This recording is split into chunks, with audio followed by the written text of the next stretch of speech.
What's going on, you guys? We're back. Today's warm-up, we got 3 different movements. We're going to start with jumping jacks, the old standard, easy peasy. After that, we're doing elbow plank scapula pull apart. So it's a weird one if you only try it for the first time when you're in a plank. So when you're figuring these things out, do this first.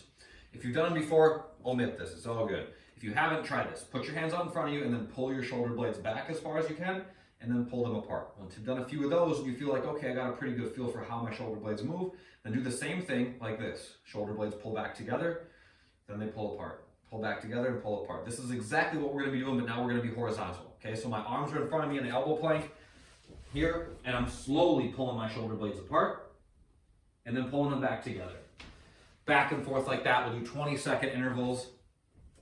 And then lunge steps is last, so I just step out, tap that back knee, stand up, switch sides, so on and so forth. The workout today. So we have a 2-part workout. We're gonna start with an EMOM, which means every minute on the minute. So then the way that this works is that if the reps in that minute take you 40 seconds, you get 20 seconds to rest. Okay, so it's work, rest, work, rest. The equipment version of this, you're gonna start with 12 to 14 alternating dumbbell snatches. So if you guys have a heavy weight, then use the lesser rep scheme. If you have a lightweight, then do more. How about that? So we're gonna stand over the dumbbell. That was insightful, I know. Shoulders back, belly tight. Bend your knees, reach down, grab the bell, open your hips, come all the way up. Switch hands, touch. Try to stay square to the ground. So when I come back down, I'm trying, despite the fact that I have weight in only one side of my body, I'm trying to resist the urge to twist. All right. So stay square as you go back down. Minute 2. 12 to 16 hollow rocks. So if you struggle with hollow rocks and they just kick your butt, do a few less. If you're like, oh, I got this, I feel pretty good, then do a couple more. Kind of a general rule in these at-home workouts. So feet together, knees locked, toes point, rock back and forth. And then alternating single leg deadlifts. So if you want to use some weight for these, you can. If you would rather not, that's up to you. I think that as long as you're feeling for tension in the back of your standing leg, you're doing good work. If you want to add some weight, more power to you. So I can hold on to this thing with 2 hands, hold 1 dumbbell in each hand, whatever. But the standing leg is bent.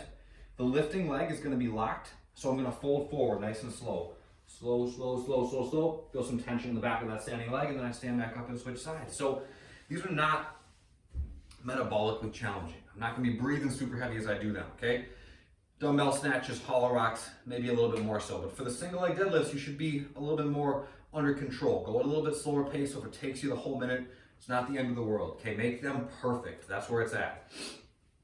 So you continue to cycle through that for 12 minutes. When you get through with the 12th round, okay, so at the 12-minute mark, you're gonna start a 6-minute workout of as many rounds as possible. You're gonna do 9 mountain climbers per side, 12 V-ups, and then 15 squats. So mountain climbers, knee to my elbow on the right, knee to my elbow on the left, back and forth, okay? V-ups, I lay down, legs locked, toes point, come all the way up and touch my toes. And then squats, hips back, knees out, squat and stand all the way up. Pretty standard on the movements, we do a lot of these things. But again, emphasize perfection. That's really where it's at always, so make it good every single time. All right, body weight. We're doing same thing, 12-minute EMOM. The only difference here is that we're gonna be doing some jumping lunges instead of the snatches. So I step out, jump the transition, lunging back and forth.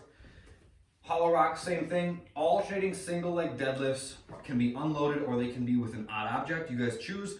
If you want to add a little bit of weight, that's fine. But again, the purpose is to find tension in the back of the standing leg and to work slowly. It's a good exercise, good one to emphasize some control on, so don't rush them.